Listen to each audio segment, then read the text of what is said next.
Terima kasih. Selamat siang Bapak Ibu semua, kawan-kawan semua.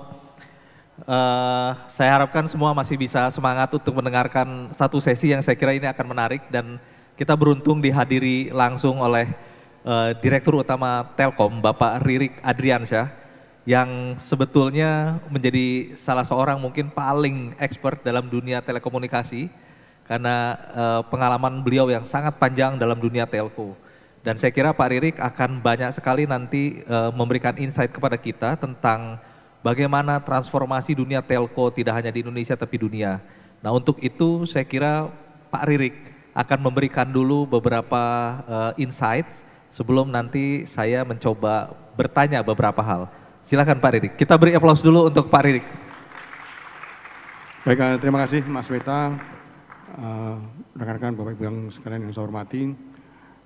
Mungkin dalam kali ini saya akan sharing apa yang secara singkat apa yang kita lakukan di Telkom Group khususnya untuk mengantisipasi berbagai opportunity, tidak hanya bagi Telkom tapi juga bagi negara kita ini dalam menghadapi digitalisasi, termasuk salah satu diantaranya adalah bagaimana kita seharusnya menggunakan data kita untuk pengambilan keputusan yang lebih objektif dan akurat. Lanjut next. Jadi saya akan sampaikan di sini adalah kira-kira karena kalau kita yang kita selalu di Telkom ini yang selalu adalah sebenarnya Telkom itu kenapa harus ada sih? Kenapa harus ada dan untuk apa Telkom ada? Nah sehingga kita perlu melihat makronya. Jadi salah satu yang kalau di sekarang dipakai oleh pemerintah Presiden Prabowo sekarang adalah cita-cita itu. Jadi itulah yang menjadi salah satu tujuan kita di samping yang untuk melayani pelanggan lah gitu. Jadi beberapa hal kita lakukan. Jadi pertama tentu adalah infrastruktur karena ini basic kita. Tapi on top dari itu kita juga sudah membantu melakukan berarti inisiatif dari mulai ada data center, ada big data, AI dan sebagainya. Termasuk juga kita membangun berbagai platform untuk dapat digunakan baik itu oleh perusahaan besar maupun sampai UKM dan juga termasuk instansi pemerintah gitu ya. Nah dengan harapan bahwa itu akan mendorong terjadinya transformasi digital di Indonesia. Karena kita yakin bahwa ada beberapa studi yang mengatakan pertumbuhan ekonomi digital ekonomi kita ini bisa 8 kali dari pertumbuhan daripada GDP kita lah gitu. Nah kita juga membantu UKM, ada platform padi UKM, ada bahkan sampai ada rumah BUMN yang sebenarnya adalah membantu bagaimana UKM ini agar bisa go digital ya, bisa onboarding produknya ini dijual di platform digital sampai yang paling kecil bagaimana memotret gitu ya, yang ternyata itu juga perlu diajarin nah, dengan tools yang sederhana yang dia bisa temukan di sekitar dia lah, pakai kotak sabun segala macam. Nah ujungnya tentunya ada sesuatu yang dirasakan intangible, tapi juga ada yang memang itu kontribusi berupa cash.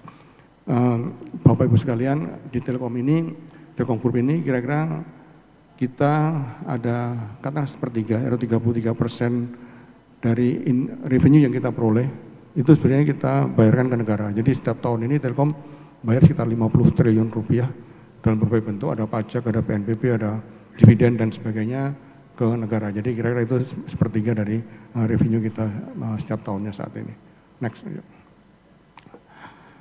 Nah ini ada sebuah studi yang menarik gitu ya. Jadi kan pemerintah kita ingin 8% tumbuh. Sebenarnya ada sebuah studi yang ini dilakukan oleh ITU dan juga Kearney gitu ya. Kalau zaman mungkin 10 tahun yang lalu itu ada studi bahwa setiap 10% penambahan broadband itu akan men-trigger penambahan pertumbuhan ekonomi 1%. Nah studi yang belakangan ini lebih detail lagi. Jadi kalau di fixed broadband, di mobile broadband, kemudian digitalisasi baik itu di UKM, di industri, kemudian ada penggunaan data center, AI. Nah sebenarnya ini bukan data centernya tapi lebih kepada kalau perusahaan juga melakukan digitalisasi gitu ya, dalam bentuk kan menggunakan DC atau data center, AI, itu masing-masing kan memberikan kontribusi yang tertentu lah gitu. Nah kalau itu dilakukan dengan maksimal gitu ya, ini di level industri ya, jadi masing-masing dari kita melakukan itu semua, itu maka di bawah itu kumulatif incremental pertumbuhan ekonomi yang bisa dirasakan, potensial itu menjadi bisa tumbuh 2,7%. Lebih besar dibanding kalau misalnya kita dengan cara yang biasa lah gitu ya. Jadi kalau misalnya standar kita pertumbuhan ekonomi kita 5,2% gitu ya, maka dengan tambah 2,7 kita hampir bisa mencapai 8%. Jadi itu kira-kira. Nah, peluang ini sebenarnya harus kita grab, tidak datang dengan sendirinya, harus ada effort dari kita semua, otherwise potensi yang demikian besar itu mungkin akan dinikmati oleh pelaku dari luar. Ya karena kita tahu bahwa ya kayak eBay masuk di kita gitu. Nah, itu yang perlu kita yakini lah gitu ya. Lanjut next. Nah, di Telkom sejak tahun 2020, jadi hampir 5 tahun yang lalu, itu kita sudah merencanakan transformasi. Ada intinya transformasi ini kita melakukan beberapa, ada delayering, ada combining gitu ya, ada di dua sisi. Pertama yang track dengan infrastruktur, baik ini connectivity maupun data center. Kedua tentang digital.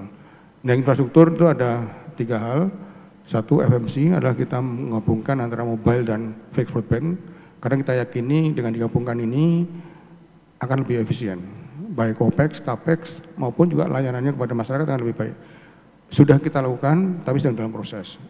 Efisiensi dari kalau tadinya Telkom yang Indihome lah gitu ya, itu punya katakanlah customer center sendiri, Telkomsel dengan mobilenya punya sendiri ya, sekarang kita jadi satu lah gitu. Jadi kita fix mobile convergence gitu sudah kita lakukan.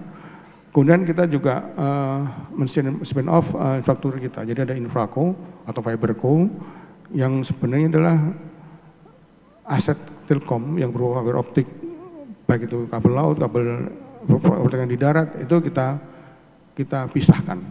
Masih dalam proses agar nantinya itu bisa dipakai secara lebih optimal untuk masyarakat. Nah, kenapa dipisahkan? Karena biar lebih fokus. Biar penyewa operator yang lain atau perusahaan yang lain itu merasa lebih nyaman kalau dealnya dengan anaknya Telkom dibandingkan Telkom yang notabene kompetitor di mereka gitu ya. Nah, itu kita lakukan dan tidak tutup mungkin nantinya kita mengundang partner di sini. Yang ketiga adalah data center. Data center ini merupakan katakanlah natural extension daripada telco. Ini yang kita juga siapkan, kita bentuk anak perusahaan yang fokus ke data center. Semua data center Telkom Group ini baik yang di Indonesia maupun di luar Indonesia sudah kita konsolidasikan di anak ini, dan saat ini kita terus membangun data center baik di Indonesia maupun di luar Indonesia. Nah, dua lagi ini adalah terkait dengan digital. Jadi Indonesia ini termasuk boleh dikatakan greenfield untuk dalam hal digitalisasi, padahal potensinya demikian besar. Bahkan perusahaan Indonesia itu banyak yang belum terus digital. Kita mungkin lumayan jauh tertinggal dibanding rata-rata perusahaan di negara-negara tetangga kita. Nah, sehingga kita berpikir bahwa B2B IT service itu di samping memiliki peluang besar bagi para pelaku termasuk Telkom, tapi juga snowball efeknya cukup besar. Sebabnya kalau dia menerapkan digital itu dia akan lebih efisien, peluangnya lebih besar. Nah, itu kita yakini.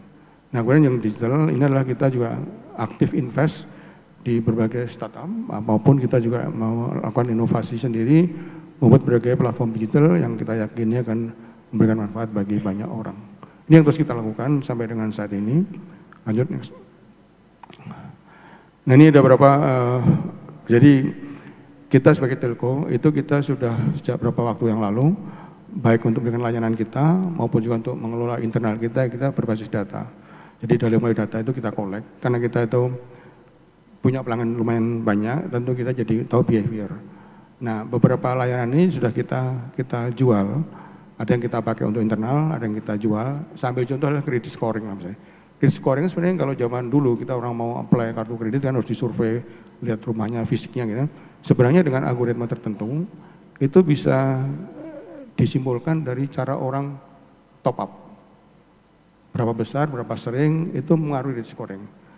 Dulu kita pernah membandingkan antara di sebuah bank, kita kerjasama personal credit, kita bandingkan hasil historisnya dia, ketaatan bayar, dengan hasil analisa kita, based on nomor mobile yang dimasukin. Jadi misalnya seseorang udah punya histori kredit di bank itu, kemudian kita lihat dengan seorang dengan masukin nomor handphone itu, dan dari behavior dia memakai telepon, ternyata cocok.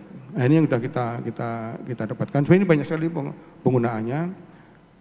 Sambil contoh yang mungkin secara nasional bisa dipakai adalah ketika bansos. Bansos itu kan masyarakat miskin, sebenarnya orang miskin itu kan setiap saat berubah. Ada orang yang keluar dari status miskin, ada yang masuk. Kalau surveinya itu dilakukan 5 tahun sekali, it's too late gitu kan, jadi nggak akurat. Tapi kalau dilakukan survei secara tradisional itu setahun sekali atau 6 bulan sekali atau 3 bulan sekali, mungkin terlalu mahal kalau dengan cara tradisional harus datang orang. Nah sebenarnya itu juga menjadi alternatif, jadi kita bisa mengidentifikasi itu dengan cara menggunakan teknologi seperti inilah.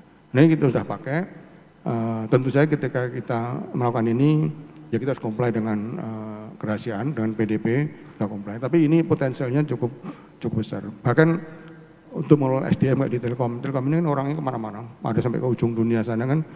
Kalau kita hanya berdasarkan pengamatan kita saja, akan susah. Mungkin ada orang bagus yang karena dia secara fisik itu jauh dengan kita nggak akan pernah lihat dia. Tapi kalau kita menggunakan platform digital, data yang objektif gitu ya, orang yang berprestasi letaknya di Papua sana pun kantor pusat itu bisa dilihat secara sistem. Memang tidak semua organisasi sudah siap dengan ini. Kadang-kadang hasil dari itu agak berbeda dengan harapan kita. Nah ini kadang budaya di suatu organisasi juga sangat menentukan ini. Tapi potensialnya cukup besar. Data driven ini yang mungkin saya paling objektif. Tapi ya harus siap toolnya, siap strateginya, siap talentnya yang mengelola ini semua. Lanjut. Nah ini beberapa potensi AI, jadi kita juga melakukan itu cukup banyak gitu ya yang kita lakukan. Lanjut next. Nah kita sendiri juga menjadikan layanan baik itu data center untuk AI maupun juga big data, ada AI platform dan termasuk juga beberapa use case di Telkom ini. Next. Nah ini slide terakhir, ini ada beberapa use case yang dilakukan. Salah satunya yang mungkin saya akan di pojok kanan atas itu adalah untuk traffic. Jadi traffic ini kan kita bisa menghitung mobil, itu bentuknya apa, pakai mobil kecil, mobil besar. Bahkan kalau bayangkan ya kalau lampu merah di Jakarta ini pakai AI gitu ya, itu kan lampu merah ini kadang-kadang kan yang antrinya pendek, sisi yang antrinya pendek itu malah dapat lampu hijaunya panjang, lama gitu. Yang lampu merahnya, yang antrinya panjang malah lampu hijaunya cuma sebentar, kan semakin macet ya. Itu kan sebenarnya bisa adaptif ya, tapi kan kalau itu set secara manual kan tergantung petugasnya. Kalau petugasnya lupa ya selesai udah kan. Dan idealnya kan satu rute itu kan bisa kita plan, jadi lampu merah yang ini dengan yang sebelahnya disinkronkan dan seterusnya lah. Nah saya yakin kalau ini semua dioptimize dengan menggunakan kemampuan itu akan lebih memperlancar lalu lintas. Demikian juga dengan kalau kita juga pernah pakai dengan Pemda Jakarta untuk merencanakan transportasi, mau itu jalan, mau itu public transportasi, berapa sih kapasitasnya kalau kita bisa gunakan data, misalnya dari Bekasi itu yang ke arah Jakarta itu mereka naik dari mana, turun di mana, berapa banyak. Nah itu kalau data itu kita bisa dapatkan kan dengan mudah, pagi berapa, siang berapa, sore berapa, itu akan semakin mudah untuk kita membuat perencanaan lah gitu. Lanjut. Kira-kira itu Mas Mita sebagai pengawal untuk diskusi lebih. Terima kasih. Baik Pak, terima kasih banyak. Kita beri aplaus dulu untuk Pak Ririk. Jadi ada beberapa highlight dan saya kira menarik bahwa tadi sudah disinggung sekilas kalau kita lakukan beberapa inovasi tentu dengan teknologi, bukan tidak mungkin pertumbuhan ekonomi kita bisa menjadi lebih cepat untuk bisa mencapai 8% dengan ada additional growth tadi Pak ya. Dari 5,2 tambah 2 something gitu sehingga kita bisa mendekati ke 8%. Saya kira ini menarik dan tadi bahkan beberapa inovasi. Mungkin menarik Pak diusulkan Telkom itu bagaimana pengaturan jalan raya, bagaimana pengaturan lampu merah itu menggunakan AI sehingga tidak statis di jalan itu meskipun sepi merahnya tetap lama begitu. Sementara harusnya hijaunya yang lama misalkan di tempat-tempat yang lebih membutuhkan misalkan seperti itu. Saya kira ini terobosan-terobosan menarik. Nah sebelum tanya jawab ke Pak Ririk saya ingin menampilkan beberapa data kalau boleh sekilas buat gambaran kita tadi. Yang pertama adalah inovasi ini mengubah segalanya. Kawan-kawan bisa lihat semua bahwa memang kalau kita lihat beberapa perusahaan teknologi punya valuasi yang sangat luar biasa dengan inovasi-inovasinya. April 2023 kita masih ingat ada peluncuran Skype, Februari 2004 Facebook, kemudian Gmail, YouTube, Google akuisisi Android, terus peluncuran WhatsApp itu 2009 yang sekarang semua orang menggunakan WhatsApp, kemudian Instagram, sampai terakhir itu Zoom 2020 saat COVID, kemudian ChatGPT, dan terakhir ada Google Bard. Kemudian belum lama ini heboh dengan adanya DeepSeek. Dalam satu hari semua orang bicara DeepSeek, mengalahkan ChatGPT dan harga saham Nvidia rontok itu hanya dalam sehari. Saya kira itu inovasi luar biasa dan kecepatannya akan quantum leap saya kira setelah ini. Kemudian data yang kedua adalah inovasi menghasilkan valuasi yang luar biasa bagi perusahaan, karena itu kita lihat nanti Telkom. Ini kita lihat perusahaan-perusahaan paling mahal di dunia, raksasa teknologi dari Nvidia sampai Apple. Perusahaan paling mahal di dunia itu ada Nvidia, kemudian Microsoft, Apple, Alphabet, Amazon, terus sampai paling bawah Tesla, Tencent. Saya kira ini perusahaan-perusahaan yang sangat lekat dengan teknologi dan inovasi. Nah, yang ketiga yang menarik adalah kalau kita lihat inovasi dan milestone dari Telkom. Telkom mendorong akses informasi hingga ke pelosok negeri. Telkom telah mencatatkan bukan 26 nih, sebetulnya sudah bertambah 32 data center. Jadi Telkom sudah membangun 32 data center, jaringan fiber optik backbone sepanjang 170.885 km, 109 transponder satelit, 251.116 BTS, 26.761 tower, 14,1 juta optical port, dan 390.976 akses point.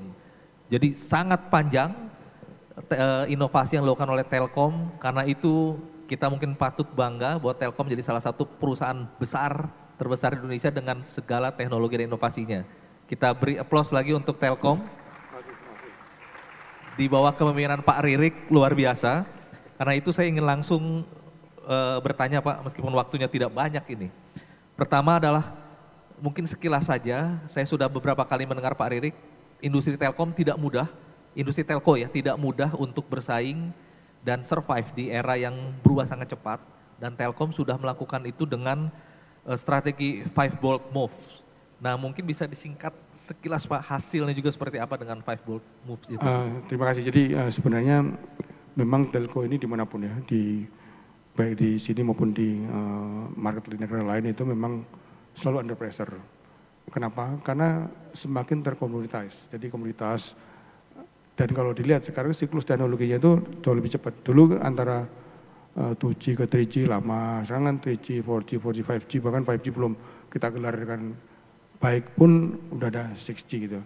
Nah itu yang sebenarnya memberikan tekanan sendiri, karena antara kebutuhan capex kita yang kalau di P&L itu jadi depresiasi ya. Incremental depresiasi itu jauh lebih tinggi dibanding incremental dari revenue kita. Nah, ini tantangan tersendiri sehingga efisiensi dengan material atau pilihan teknologi yang pasti menjadi sangat penting lah. Bahkan juga di negara kita ini kan konsolidasi diperlukan. Baru-baru aja kita konsolidasi lihat smartphone dengan Excel gitu ya. Saya rasa itu konsolidasi yang mungkin boleh dibilang kalau di level company itu barangkali terakhir. Karena nextnya agak berat ya, nggak tahu antara Axiata dengan Ooredoo itu apakah itu dimungkinkan. Nah tapi yang saya yakin akan terjadi adalah konsolidasi di level bawahnya, di level infrastruktur sharing salah satunya lah, itu yang agak, sehingga kita bikin infraco dan sebagainya. Jadi anyway di satu sisi memang transformasi ini kita perlukan adalah di samping kita ingin lebih efisien, kita juga ingin fokus mengembangkan berbagai sumber-sumber pertumbuhan baru.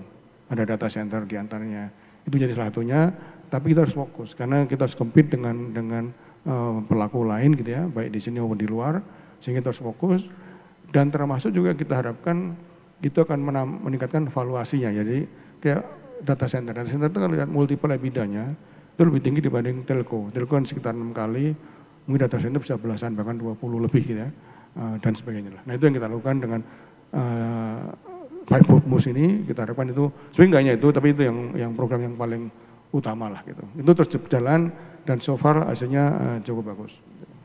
Ya, jadi saya kira tergambar bahwa Telkom mungkin banyak dari kita yang belum mengenal secara detail bagaimana transformasinya. Orang masih ada yang mungkin berpikir tentang hanya telepon, bahkan fixed phone gitu ya. Tadi pagi juga Pak Toto Sugiri hadir juga Pak, bicara tentang data center dan Telkom sudah memulai dengan luar biasa dengan 32 data center. Nah kemudian kalau bicara tentang data Pak dan inovasi, nah ini kan makanan sehari-hari di Telkom. Bagaimana kemudian itu bisa mendrive sebuah inovasi kebijakan dan kemudian juga bagaimana memilah mana yang penting, mana yang tidak untuk sebuah policy, untuk inovasi. Nah, jadi memang kita perlu punya strategi, jadi datanya itu akan dapat dari mana. Tadi yang contoh tadi saya sampaikan kan yang untuk lampu lalu lintas, untuk grid scoring, banyak yang saya lakukan. Karena data di telco ini cukup kaya. Meskipun kita tentunya jangan khawatir, kita nggak akan ngintip data-data yang nggak perlu gitu. Bahkan untuk merilis data itu juga tidak sembarangan karena kita juga terikat oleh aturan yang sangat ketat gitu. PDP salah satunya. Contoh lain adalah pernah suatu kali itu kita ada rapat dengan DPR gitu ya. Terus salah satu komplain dari salah satu anggota DPR yang ikut rapat itu adalah bahwa Telkomsel itu bocor gitu. Kenapa bocor? Karena kenapa kok dia tahu bahwa dia itu sedang mencari mobil. Padahal sebenarnya itu nggak bocor. Jadi ada salah satu layanan dari Telkomsel yang namanya iklan tapi targeted. Targetnya tergantung yang mau pasang iklan. Nah targetnya waktu itu kebetulan ada ingin pasang iklan khusus untuk orang yang sedang mencari mobil yang di atas 1 M. Nah jadi aktivitasnya kan kita lihat dari dia cari searching segala macam kan. Nah dari situ kita simpulkan. Tapi si pemasang iklan itu nggak tahu orang itu siapa. Hanya harapannya kalau iklan itu menjangkau dia, maka dia akan tertarik dan kemudian datang ke dealer merek mobil itulah gitu. Tapi sebenarnya nggak tahu itu siapa dan nggak boleh tahu memang. Nah jadi banyak hal yang bisa kita lakukan. Termasuk yang tadi yang data kemiskinan tadi itu banyak hal yang sebenarnya dilakukan dengan data ini yang kemudian membuat kita lebih akurat dalam melakukan perencanaan.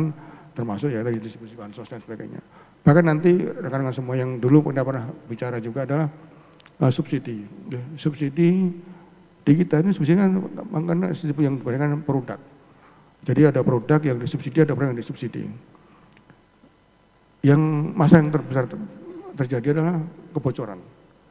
Tapi kalau subsidi itu tidak kepada produk, tapi kepada people based subsidi, asal kita bisa ngitung seorang petani itu haknya berapa sih? Tapi produknya dia tetap belinya, nanti harganya sama, beli gas sama, beli pupuk sama gitu. Tapi dia disubsidi orangnya, itu kan lebih bagus. Risiko ada bocor karena barang subsidi dijual ke yang nggak berhak subsidi itu akan berkurang. Itu sebenarnya juga sangat mungkin dilakukan, tapi kita butuh akurasi data yang lengkap. Nah, kita secara nasional memang belum, data kita masih tercecer di mana-mana. Tapi menurut saya mestinya itu bisa menjadi salah satu milestone yang dilakukan pemerintah untuk bisa mengonsolidasi data secara nasional sehingga itu memberikan banyak informasi yang berharga untuk perjalanan ke depannya. Nah, yang menarik juga Pak, ini kan semua orang mungkin sudah berapa tahun terakhir bicara tentang data is the new oil, semua orang bicara data. Tapi tidak semua perusahaan bisa memanfaatkan data, jadi ada statement kaya data tapi miskin informasi. Nah, bagaimana sebetulnya Telkom melakukan terobosan-terobosan dalam soal itu, soal data dan sehingga menjadi inovasi begitu. Nah kita dari itu memang itu banyak suatu common karena situasi yang banyak terjadi di banyak perusahaan. Karena mungkin dia nggak tahu cara mengkolek data, bahkan untuk data kualitasnya juga tidak bagus, terus kemudian juga nggak punya strategi, nggak punya tools, nggak punya talent untuk menerjemahkan itu semua. Nah kita di Telkom, di samping kita punya data, atau bisa juga pakai data eksternal kayak misalnya medsos gitu ya, itu juga menjadi data eksternal yang kita bisa kemudian kita olah atau kita bantu ngolah perusahaan yang membutuhkan kemampuan untuk katakanlah data insight lah gitu ya. Nah itu yang kita siapkan. Kalau di telco memang dengan situasi seperti yang kompleksitas seperti saat ini, ya mau nggak mau kita harus menggunakan data gitu ya. Bahkan kita udah bisa tahu setiap BTS itu berapa sih profit and loss-nya itu kita bisa tahu. Jadi bisa BTS, Pak. BTS itu kita tahu karena dengan demikian maka kita kalau perlu dipindahkan itu.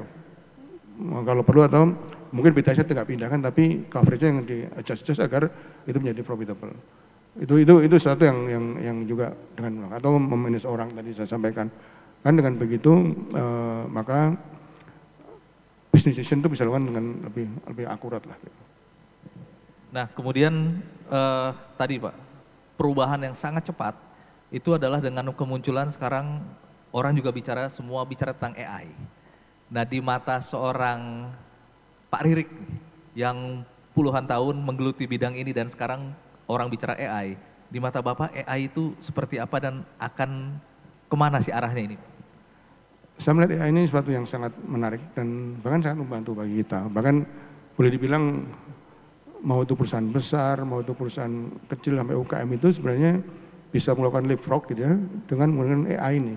Kan sebenarnya kita bisa belajar langsung dari banyak orang tanpa kita harus meng-hire orang yang seahli itu kan gitu.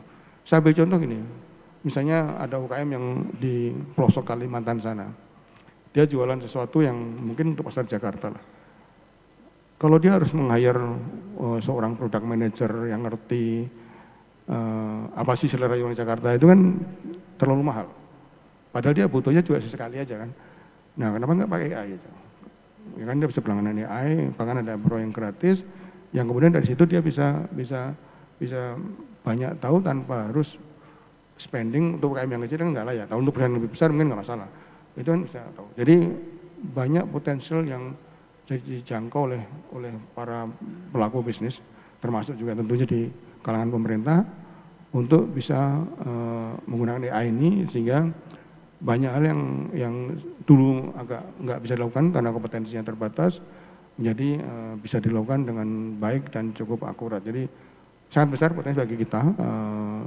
Hanya memang yang menjadi salah satu isu adalah belum banyak organisasi yang siap menggunakan AI. Jadi padahal sekarang itu sudah ada. Dan AI ini memang kalau dari provider AI-nya mungkin AI untuk B2B jauh lebih potensial dibanding untuk pengguna perseorangan gitu ya. Tetapi yang juga penting adalah bagaimana bisa menggunakan itu. Sampai contoh AI-nya Microsoft misalnya, itu kan juga menggunakan API. 1 kali shoot itu berapa gitu. Nah itu tapi itu kan harus siap organisasi, harus bisa menggunakan API. Nah itu yang kadang-kadang kita banyak organisasi kita itu termasuk perusahaan yang memang membutuhkan bantuan kompetensi untuk bagaimana dia bisa mengoptimalkan penggunaan AI ini dengan lebih baik lagi. Nah kemudian persoalannya kan Pak, teknologi ada, kemudian willingness dari manajemennya oke untuk melakukan adaptasi dan inovasi, tapi challenge terbesar adalah SDM-nya. Tadi pagi Bu Mutia Hafidz ketika datang beliau menyampaikan baru bertemu dengan Microsoft untuk bagaimana membangun talent-talent digital, cyber security dan lain-lain. Telkom sendiri bagaimana menanggapi soal itu Pak, SDM kita di bidang teknologi dan AI? Jadi masalah SDM ini menjadi masalah kita bersama. Indonesia ini termasuk, nggak hanya Indonesia, lebih banyak negara lain juga, lack of antara kebutuhan dan ketersediaan itu masih belum balance gitu. Nah kita bekerjasama dengan beberapa prinsipal itu untuk menggunakan itu. Bahkan salah satu ide yang sedang kita garap adalah bagaimana kalau kita ini bisa menggunakan platform online gitu ya untuk belajar tentang ini. Jadi bagusnya platform online untuk belajar tentang IT. Jadi sampai contoh gini ya, misalnya kita belajar tentang router gitu ya. Mungkin kesempatan orang untuk belajar router langsung dengan routernya nggak banyak. Kalau mengadakan classroom, physical classroom kan terbatas. Tapi sebenarnya kalau kita pakai menggunakan simulator router, itu kan kalau router kan satu yang lebih pasti lah. Beda dengan flight simulator yang mungkin banyak aspek eksternal yang nggak terduga, cuaca, kemudian secara fisiologis juga menerbangin pesawat real kan risiko selama ini. Nah kalau router enggak. Nah kalau ini kita bisa kembangkan, orang yang ada di tengah hutan di Papua sana, asal ada broadband aja, itu bisa belajar dengan router. Bahkan certified ya. Itu salah satu yang sebenarnya cara kita bisa menambah supply talent yang mumpuni untuk bidang tertentu. Nggak hanya router tentunya, bisa juga untuk AI dan sebagainya lah. Itu sebenarnya bisa dengan baik. Bahkan kalau memang dia harus certified nggak masalah, kita bisa kerjasama dengan lembaga yang kredibel gitu ya, untuk disertifikasi dengan ujian.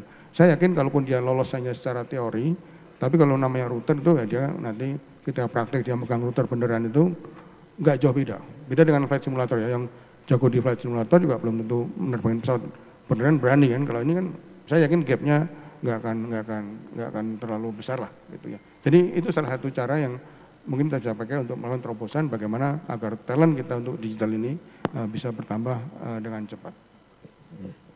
Terakhir Pak, Telkom ini kan punya banyak sekali pengalaman infrastruktur maupun teknologi terkait dengan pemanfaatan data dalam bisnis. Nah, apakah ada solusi dari Telkom untuk membantu perusahaan-perusahaan dalam mengoptimalkan pemanfaatan data di dalam bisnis mungkin Pak?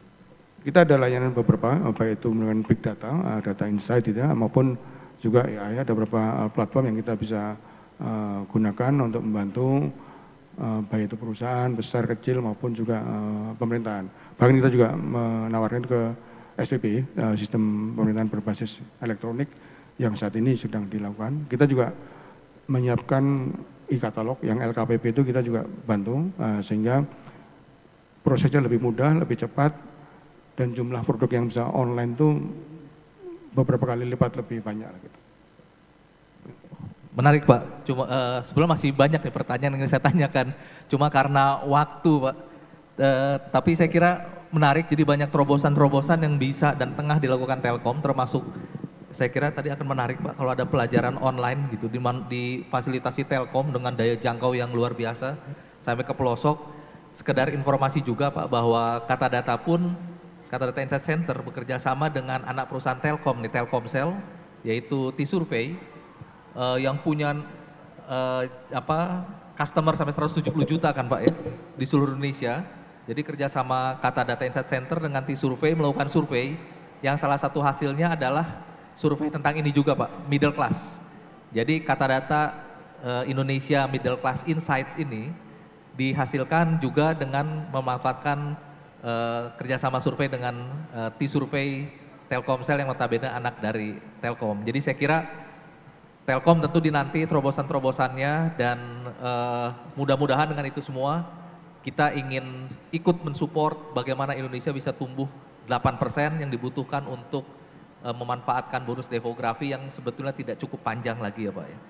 Saya kira itu saja perbincangan saya dengan Pak Ririk Adriansyah. Kita beri aplaus yang meriah buat Pak Ririk.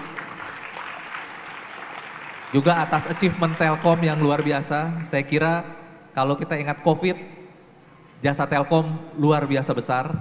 Bagaimana kita bisa berkomunikasi di tengah keterbatasan yang sangat luar biasa saat itu. Saya kira jasa Telkom tentu akan punya impact yang kita sendiri pribadi merasakan masing-masing. Terima kasih Pak Ririk atas waktunya.